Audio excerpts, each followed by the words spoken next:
Hello and welcome to another episode of Aspie Candles Makes Candles. So today it's just me again, and I'm not going to make a candle. What I'm going to do is try and fix all the many candles that I've already made. So I've got a cool little trick I found, and it's not the easiest thing to do, I will admit to that, but it makes sense to me because obviously every time a candle doesn't work, I've got to remake a candle with a different wick, different this, different that, and see if I can find this secret formula. So I'm not going to make any more candles from scratch. I'm going to continue to use the ones I've already made that so far haven't worked, because in doing so, I'm saving myself a lot of time, which currently is being wasted. And, well, it's not wasted because it's all valuable information, I suppose, at the end of the day. But I am wasting fragrance oil, and I am wasting wax, and I am wasting wicks on candles that aren't working. There are some fragrances I've used that I just think have absolutely no chance of ever producing a hot throw. So I'm kind of going to ignore that. They're not ones I'm going to continue to use, I don't think, unless I finally find a wick that does make a massive difference. Can't see that being the case with the fragrance oil. So it's not really the fragrance oil I'm testing anymore on these ones. It's just trying to find the right flipping wick, or at least get close, so that even though when I come to use a different fragrance oil, obviously you have to restart a new test because things might be different, but at least I'd have a very good starting point on what wick to try first. For example, this is a candle I'm currently test burning. It's an Eco 14 wick, which one of the companies recommended you should use in this diameter of jar. And as you can see, the flame's quite big and it's been smoking. So yeah, no good as far as I can tell. I have also used Eco 12 in the same jar, same diameter, etc. and so forth, and that was no good either. I've also used Eco 10. I've used God knows what. I've used every wick on the planet. Well, I haven't actually, because that would be ridiculous, but I've used a lot. And so far, I haven't found anything decent. So plan for today is I'm going to show you the trick I found on YouTube to get these current wicks out of said candles and replace them with a different wick. Let's get on with it, shall we? So in order to do this, I need my candles. These are all candles that I've tested and haven't worked. So we've got ones where the mushrooms were a bit big and the flames were, the jars got too hot, the flames smoked, too big. This one started tunneling. Look at that one for mushroom. Can you see that one? Nice. That was a CD22, another one that was recommended. This was a CD22. This one was I haven't written it on there, but it's in my book. This one, another Eco 14. I blew it out not long after the test had started because it just started smoking. This one is a CL10. No good whatsoever. In fact, this one, that's not true.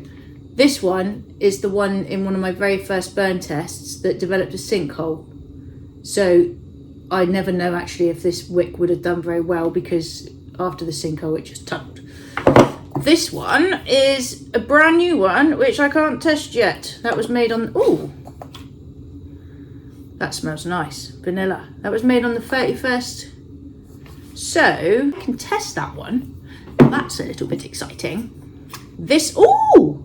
And another one. So I've got two left here to test. That is a CL10 wick, and that is a CL17, which I know, well, I think I know is too big. God! Luckily the candle survived. So I've got two to test, which I'd completely forgotten about, so that's exciting. I've already done this new trick with some of my candles. So I've got another 5 here. Don't see the point. I might do that one. What I will do is tell you what you need in order to do what I'm about to do. So you will need an apple corer. Very exciting. Not something I owned. I went to a local shop to purchase this. And you will need a hot gun. Now, that's a bit of a ridiculous, well, not a hot gun, a heat gun. And this is a bit of a ridiculous one, even if I do say so myself. And of course I will also need some of my many wicks. I'm going to show you what I'm about to do, and then obviously you can try this yourself and see if you have success. It's quite a genius trick, I think. So, you know, let me know what you think. Give it a go and see what you think. For me, I need to crack on with it to show you exactly what to do. So I'm going to put this in here, right in the centre, and hope that I get the wick out, well, the silver piece as well, but if I don't, then I don't. So I'm going to push that all the way down. And turn it.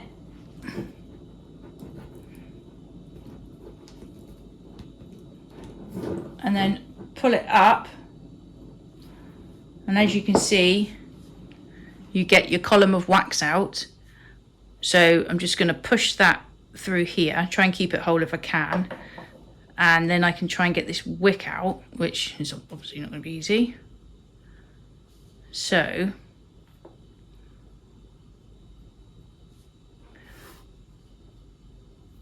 doesn't really matter keeping it whole because you need to break it up to get the wick out, obviously. So there's the wick that is no good to me. So I'll put that to one side. And then I'm just going to refill this hole. I'm not going to worry that the little metal piece is still in there because no one's buying this candle. I'm just going to put all this wax, not worried about the bit of soot in there. At this stage, making these candles look amazing is not my priority. Finding a wick that works is. So literally just going to push all this in here. Fill that hole back up again.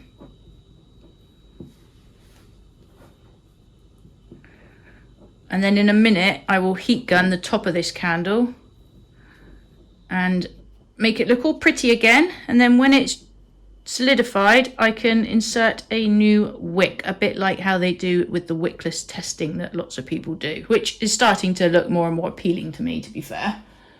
So that's that one done. So I've done two. I now need to do this one. So again, just going to insert my apple corer into the center here to get this wick out, and then press down on it firmly and twist, and then hopefully pull up a nice column of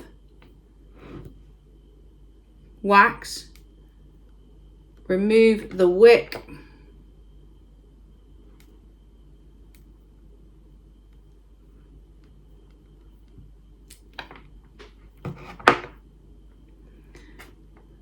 and then put this back in to the candle, and in a minute I will heat gun that again. So it's 3 done. So it's not really taking so much time. And then the last one, put my apple corer in, push down, turn, remove. The whole wick stayed in there. It's interesting because you wouldn't think the wicks would have come out of the little silver things anyway, but they have mostly, apart from this one. So I should use my plier things to try and get this out.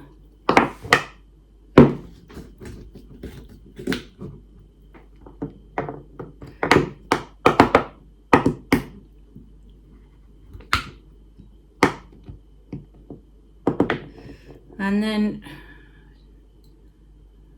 see if we can't just pull this out. This one's proven to be a little bit more stubborn than the others were. Oh, there we go. Got the wick out, but not the little metal piece. But again, not really bothered about that because I'm not selling it. So I'll shove all this back into the hole. I mean, this may not be the most perfect way of doing things. And who knows how accurate these results are, but all I'm really after is a bit of a starting, like a hint of where to start with these waxes, with these wicks, because most of the ones that are on the websites, the recommendations, I'm finding are just way too big. I mean, it might all be for nothing anyway, because we used the CB135 wax the other day, and I'll show you. So far, It smells great. And look at this. Look at the top on that. I'm going to focus for you if I get out of the picture. Look how smooth. That is a very smooth top. So smooth. So I'm really impressed with this wax, this CB135. I haven't tested it yet, obviously, because I only made it on the 17th of February. Still got a way to go. But I'm really loving this wax, the way it looks anyway, at least.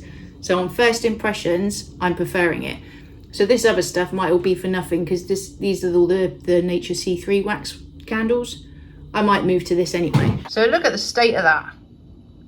That is the current state of play with these candles. So let's get the heat gun on.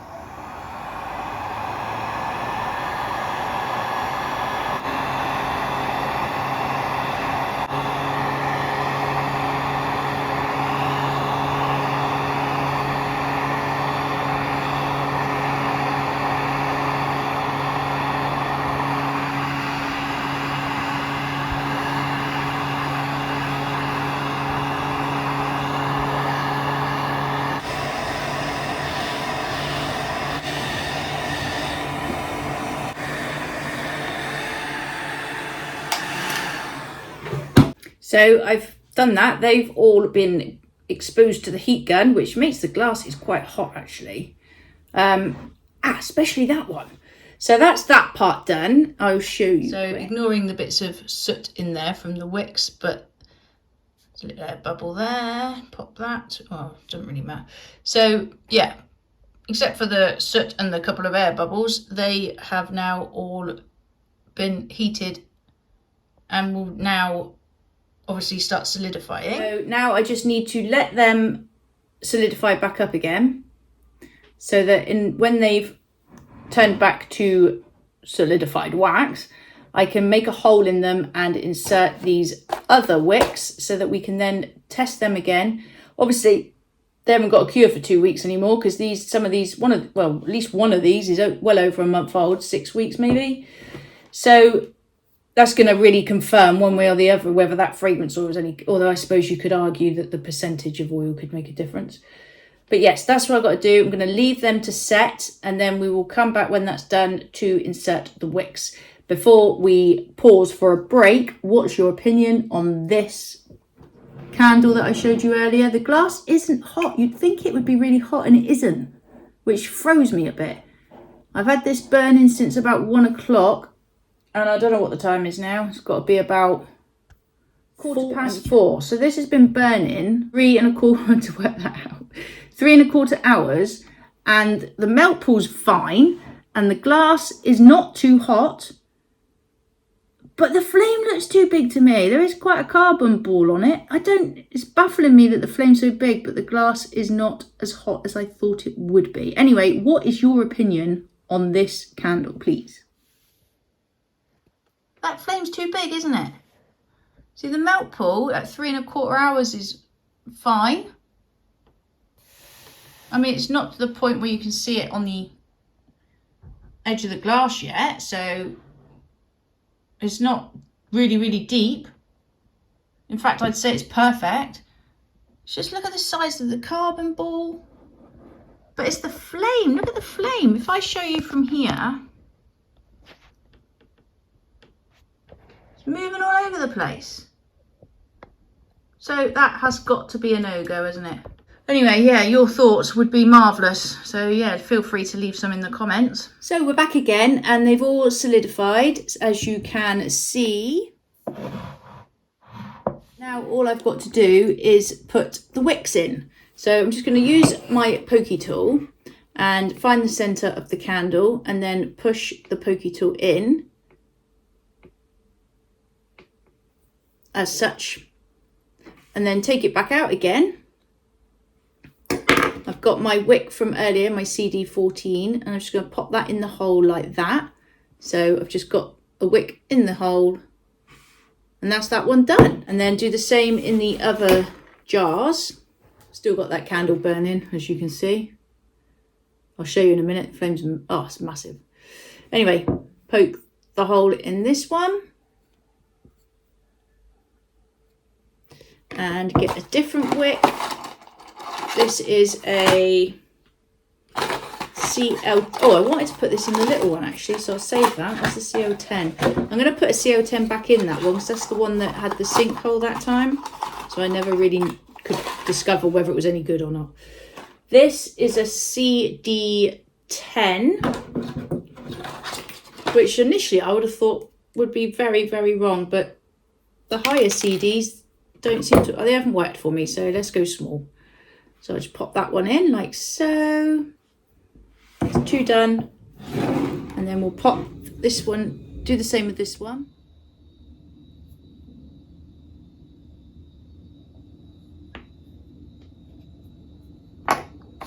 And we'll pop in a CL12 into this one.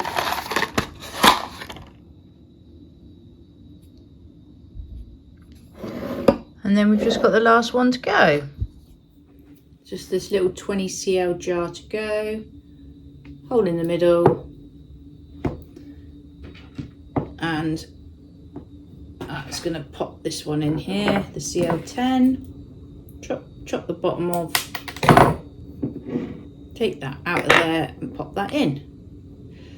So that's all the candles re-wicked, and now all I need to do is put the heat gun back on them. So I'll do that and then let them set again, and then they should be good for testing, and we will find out if any of these 4 wicks here work instead, because something's got to work. Yeah, let's just heat gun these back up again.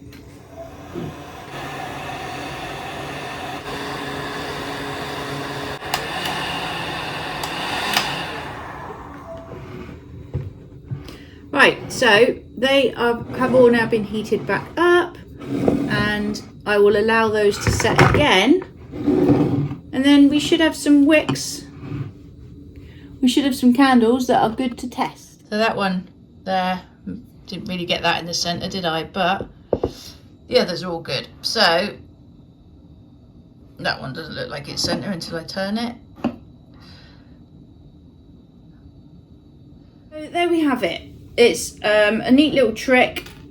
I don't know if, you know, it's an ideal solution to the problem, but as far as I'm concerned, there's 4 candles here that didn't work and were just going to go to waste.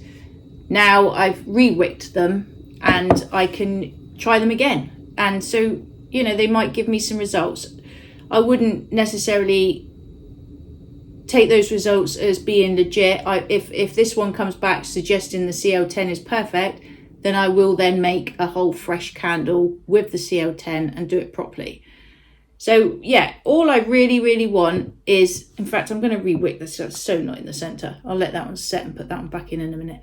But yeah, all I'm after really is a starting point. So if this gives me that, I will be so chuffed. So what I can do now is let you know the results when I know them. I can be testing these as of tomorrow because they've all been cured. Well, as far as I'm concerned, because they've all cured. I mean, the date on this one is the 17th of January. So that's had plenty of time to cure. And yeah, I'll test them tomorrow and see how they get on. But in the meantime, I'm going to test these, which I'd completely forgotten about. And they smell amazing. It's vanilla. The cold throw is definitely very nice on those ones. Going back to this other candle, the melt pour, honestly, what time is it now? It's got to be about 5, something like that. So it's been going for a good 4 hours and the melt pour is exactly right. And the glass, look, it's not too hot at all. But the flame, I'll show you.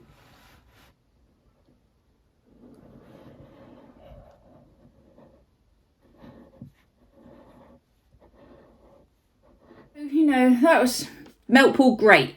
Temperature of glass, great. Hot throw, nothing. And size of flame, bad. So what was that?